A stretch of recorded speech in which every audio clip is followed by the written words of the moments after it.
की थी पानी पूरी के ठेले की। सो एक तरीका ये है कि हम एक एवरेज निकालते हैं कि हम 7 बजे पानी पूरी खाने गए, उस समय उसके पास 10 लोग खड़े हुए थे। हमने उस हिसाब से आज कैलकुलेट करके कि हाँ, अगर अभी 10 लोग हैं तो 1 घंटे में 100 लोग होंगे। तो अगर 5 से 8 चलाएगा तो 4 घंटे हो गए तो 400 लोग हो जाएंगे। तो एक दिन में 4000 रुपए कमा लिए। This is a very like a basic और crude calculation. What we need to do when we starting a business is critically examine pricing strategies. Like आपका जो बिजनेस है उसके लिए बेस्ट प्राइसिंग स्ट्रेटेजी क्या होगी, आपका जो बिजनेस है उसमें रेवेन्यू कैसे आएगा। अब कुछ बिजनेसेस ऐसे होते हैं जिसमें मार्जिन तो बहुत होता है पर जेस्टेशन पीरियड बहुत लंबा होता है। सपोज आप गवर्नमेंट के साथ काम कर रहे हैं, आपने आज सामान 1 करोड़ का सामान गवर्नमेंट को दे दिया और वो बिल पास होने में लग रहा है 1 और साल, तो क्या आप अपना बिजनेस कंटिन्यू कर पाओगे? तो क्या कैश फ्लो आपके बिजनेस में प्रॉपर है या नहीं, ये सारी चीजें आपके रेवेन्यू मॉडल के अंदर आती है। आपका कैश फ्लो कैसे आएगा, आपके एसेट्स कैसे डिप्रिशिएट हो रहे हैं उनको कौन कंसिडर करेगा, आप कमा किस तरह से रहे हैं। आप सिर्फ प्रॉफिट नहीं कमाना है, हमें कस्टमर भी मेंटेन करना है। तो all this things come in business model, जो हम रेवेन्यू मॉडल स्पेसिफिकली इसको हम आगे देखने वाले हैं। तो ये फॉलोइंग चीजें हम आज डिस्कस करेंगे with an example of a case study. तो ये है केस स्टडी आज आपके सामने। प्रखर Bhaskar is an entrepreneur from Tamil Nadu who completed his MBA from XNX University. His entrepreneurial journey spans various fields including healthcare and technology. Prakash founded Securely Share, a startup focused on preventing data leaks, providing user-friendly security solution for enterprise. His innovative approach and strategic adaptation have made a significant impact in the cybersecurity. अब now read this particular paragraph. आपको क्या समझ में आ रहा है? The first thing that we can understand from there is start with the introduction about the founder. कि आपको पता रहे फाउंडर क्या है। सबसे पहले हमने यहाँ पे किसकी बात की है? फाउंडर की बात की। Why I'm telling you all this is कि while writing something, while telling about a particular problem, how you need to start. सबसे पहले he is taking a basic credential about the founder. After that, he is telling here, see, what expertise or skill he have. यहाँ पे वो किसकी बात कर रहा है? स्किल्स। यहाँ पे किसकी कर रहा है? Personal details. So see how the paragraphs are made. He founded a company named Securely Share. Now it focuses on preventing data leaks and providing user-friendly security solution for enterprises. Now, आप ये पूरा paragraph पढ़ो, क्या आपको कहीं भी solution दिखाई दे रहा है इसके अंदर? Can you see इसके अंदर क्या सॉल्यूशन यूज कर रहा है ये? This is the exact definition of a problem statement, how a problem statement should look. एक प्रॉब्लम स्टेटमेंट सिर्फ प्रॉब्लम बताता है कि एग्जैक्टली क्या सॉल्व करनी है, ना कि उसे कैसे सॉल्व करना है। His innovative approach and strategic adaptation have made significant impact in the cybersecurity industry. Second is he's saying like he has been successful in post once you launch, उसके बाद की लाइन आती है. For now it is not more important. What is important is the problem statement, the skill and the personal detail. तो इसे बोलते हैं founder problem fit. What it is called? It is called founder problem fit, which is very important. अगर आप कुछ भी कर रहे हैं, अगर आप किसी भी वीसी के पास जाएंगे या आपको किसी बड़े एंटरप्राइज के पास जाना है, then they will be asking you one question, why you should be the person I give my problem to solve for. अगर आपके साथ हम ये काम क्यों करें? So this basic understanding, of course it need not to be कि आपने बिजनेस कर रखा है या आपने एमबीए किसी बड़ी यूनिवर्सिटी से कर रखा है, but at least you have thought for this question and you have to prepared answer for this. This is very important. So ये क्या है? एक बेसिक अंडरस्टैंडिंग हमें यहाँ पे मिली। नाउ सिक्योरली शेयर का स्नैपशॉट मैं आपको दे रहा हूँ, कुछ इंफॉर्मेशन इसके अंदर है। सबसे पहले व्हाट इज साइबर सिक्योरिटी? मुझे नहीं पता सिक्योरली शेयर क्या कर रहा है, पर मैं अगर सिक्योरली शेयर के बारे में जानना चाहूँ तो क्या होगा, साइबर सिक्योरिटी क्या होती है? आप लोगों को पता होगी, मुझे नहीं पता, तो मैं पढ़ लेता हूँ। Cyber security is all about securing computer systems and electronic data. It is critical for preventing cyber crimes and protect people and organization and their data. Now the start हमने किया था तो वी स्टार्टेड विद इंडस्ट्री। तो हम industry के बारे में overall review लेना चाहते हैं। तो सबसे पहले हमें क्या पता चला कि साइबर सिक्योरिटी के अंदर काम करती है। साइबर सिक्योरिटी के अंदर मेन काम क्या है? डेटा और हमारी इंफॉर्मेशन को सेव करना, और हमें साइबर क्राइम से और ऑनलाइन थेफ्ट से वगैरह वाली चीजों से बचा। बेसिकली साइबर सिक्योरिटी इसलिए यूज। करंट ग्रोथ, अब हम इंडस्ट्री के बारे में बात कर रहे हैं यहाँ पे, सी अंडरस्टैंड। तो इंडस्ट्री ग्रो कर रही है या नीचे जा रही है? सपोज एक इंडस्ट्री लाइक मैं सोचूं मैं ना बहुत अच्छा टाइपराइटर बनाऊंगा, या मैं 2000 के आसपास बोलता कि मैं ना बहुत एक फंक्शनल टाइपराइटर बनाऊंगा। वो इंडस्ट्री ऊपर जा रही थी कि नीचे जा रही थी? उस समय नीचे जा रही थी। सपोज मैं बोलूं कि नहीं मैं बहुत अच्छा चिट्ठी लिखने वाला एक सिस्टम बनाऊंगा, हाथ से चिट्ठी बहुत अच्छी लिखेगा, तो पोस्टल सर्विसेज ऊपर जा रही है नीचे जा रही है? नीचे जा रही है। तो ऐसे अगर ट्रेंड ओवरऑल नीचे कोई जा रहा है तो of course we should not be looking at that particular. तो इसलिए करंट ग्रोथ ट्रेंड उस इंडस्ट्री में क्या है? तो सबसे पहले इंपॉर्टेंट क्या है? व्हाटएवर इन्होंने लिखा एनआरएफ स्कोर बढ़ाना वगैरह, तो these are the growth trend on the market. अब हमें चेक करना है कि इस पर्टिकुलर इंडस्ट्री में प्रेजेंटली डिमांड है या नहीं है। तो number of cyber security startup in India 225 firms in India. तो मुझे पता चला 225 फर्म्स इस पर्टिकुलर सेक्टर के अंदर काम कर रही हैं। वे स्पेसिफिकली से कि क्या डिमांड तो है, प्रॉब्लम आइडेंटिफाई हम कर लेंगे, पर एक ओवरऑल इंडस्ट्री के अंदर डिमांड और एक बेसिक अंडरस्टैंडिंग की कौन कौन सी टेक्नोलॉजीज हैं, तो ये सारी टेक्नोलॉजीज के अंदर होती हैं।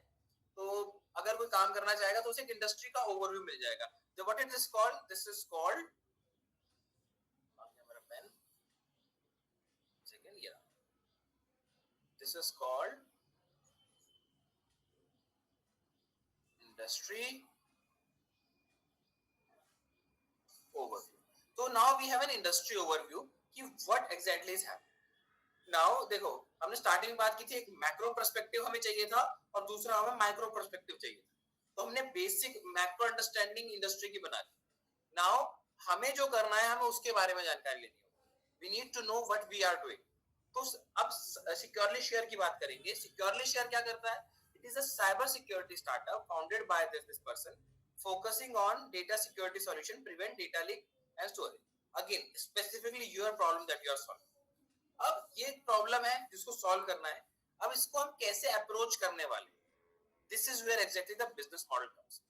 The hybrid business model focuses on providing comprehensive data security solution through combination of subscription based and usage based pricing. Now tell me, क्या इस बिजनेस मॉडल में हमने सॉल्यूशन बताया है कि हम क्या कर कैसे मतलब कौन सी टेक्नोलॉजी यूज करके कैसे करने वाले हैं, क्या करने वाले हैं? Are we telling about that? क्या इसके अंदर बताया है कि एग्जैक्टली क्या होने वाला है, सिक्योरली शेयर कैसे काम करेगा? Tell me. नहीं, क्यों नहीं बताया? क्योंकि business model is not about what solution you are making, but exactly how your business is going to work, कि आप क्या सर्विस दोगे और कैसे पैसे उनसे लेने वाले। तो here what is more important is through the combination of two things, that is subscription based and usages based. ये दो चीज बहुत इंपॉर्टेंट है कि this is how we are going to make money. And हम प्रॉब्लम क्या solve कर रहे हैं? हम क्या करने वाले हैं? डेटा सिक्योरिटी सॉल्यूशंस बनाने वाले। क्या सॉल्यूशन होगा वो हम बना लेंगे, पर अगर इसका सॉल्यूशन बना के हम ऐसे पैसे कमाएंगे। This is the business crux of the business model. Okay, now this initial funding, again venture के बारे में और ज्यादा डिटेल हम जानना चाहते थे, तो हमने देखा कि इसको फंडिंग कहाँ से मिली, एंटरप्रेन्योर ने क्या किया, कैसे किया। These things are again very, so we get an overall snapshot of the industry and the venture. Once we know this particular things about our system, now what we will do, 1 second, yeah, now we will see, we'll deep dive कि इनके primary model के अंदर सबसे important क्या है। now we are seeing the primary revenue model. what does it mean by primary revenue model? revenue model बहुत सारे हो सकते हैं, जैसे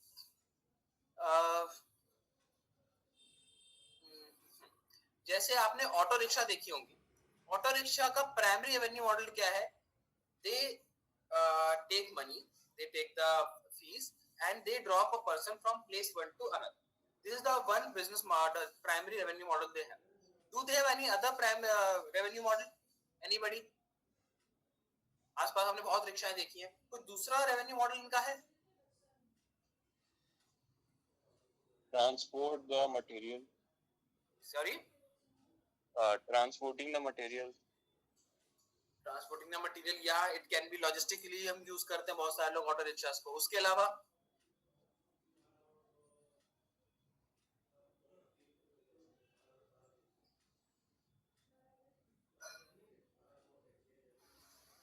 मार्केटिंग के लिए, मार्केटिंग यूज होती है, पीछे बैनर लगाते हैं।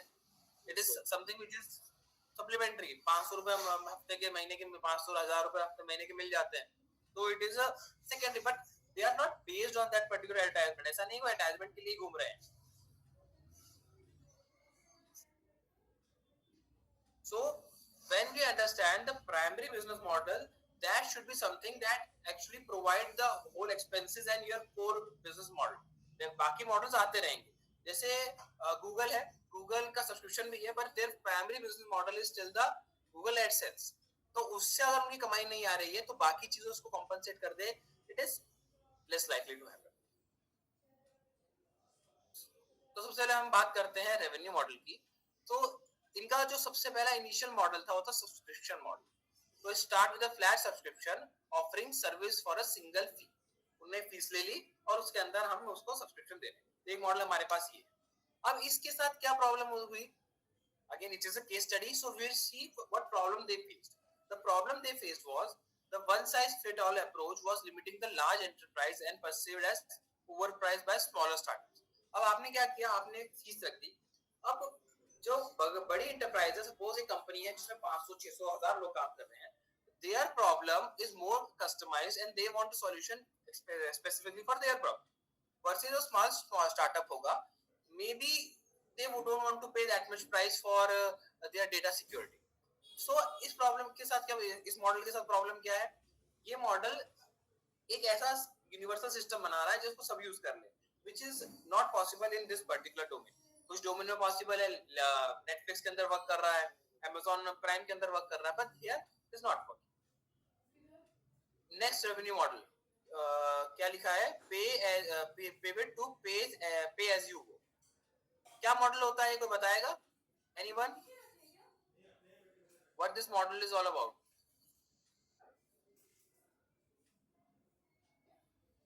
Shift to a users based pricing strategy allowing cost to scale. अब दूसरा मॉडल क्या हो गया कि आप जितना यूज करोगे उतना पे करेंगे। So it is a hybrid model, जितना पे करते हो। क्या अभी आपने लेटेस्टली कोई एग्जांपल सुना है जो सब्सक्रिप्शन मॉडल से पे एज यू गो मॉडल पे कन्वर्ट हुआ? Anyone? It is a very popular thing right now, very trendy, very fundamental. You should know it. Google sir. कौन सा? गूगल, उसका फायरबेस, गूगल का फायरबेस। गूगल राइट ना, Claude ने ये काम किया है कि अगर आप उसकी अपना सब्सक्रिप्शन ले रहे हैं तो अलग बात है कि पर्सनल के वर्क के लिए, बट अगर you are using Claude API and creating something, then it is shifting from subscription based model to pay as you go. And the last one is tailored pricing for enterprises. Now here what happens? मेरी एक 100 करोड़ की या 500 करोड़ की company, I do not care कि आपकी क्या services हैं, आप क्या बना रहे हो। What I care is my problem to get solved. So अगर ticket size of a client is this big, so what is a better strategy is ask them what they want us to build. So यहाँ पे क्या है? Tailored pricing, exactly उनकी problem को solve करना और उसके लिए टेलर्ड प्राइसेस में आपकी फीस लेना। So these are different model that they can apply, they have applied basically. So it is more relevant to any of the IT services these are working these days as well. So I hope you understand these models quite well. Now comes the pricing strategies. Now suppose आप securely share के owner हो, founder हो, आपको pricing strategies बनानी है, आपको start करना है, तो आप कैसे करोगे? How many of you think कि प्रीमियम अप्रोच वर्क करती है? Right in comment section. या how many of you think कि प्रीमियम स्ट्रेटजी वर्क करती है? वन और किसको लगता है? बस एक को ही लगता है? ओके, दो को लगता है, तीन को लगता है। And how many of you think that premium strategy don't work?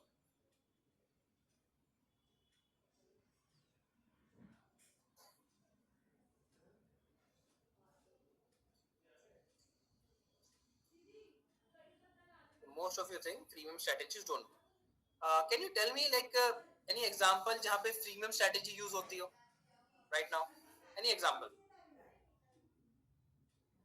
जिसमें premium strategy use Sir, हो रही है? example of Jara.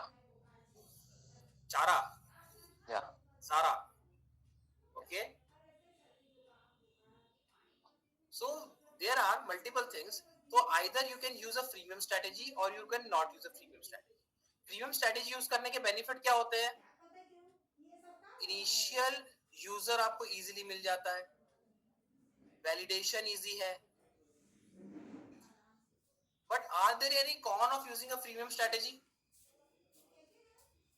आपको यूजर्स तो बहुत मिल रहे हैं, बट आइडेंटिफाई करना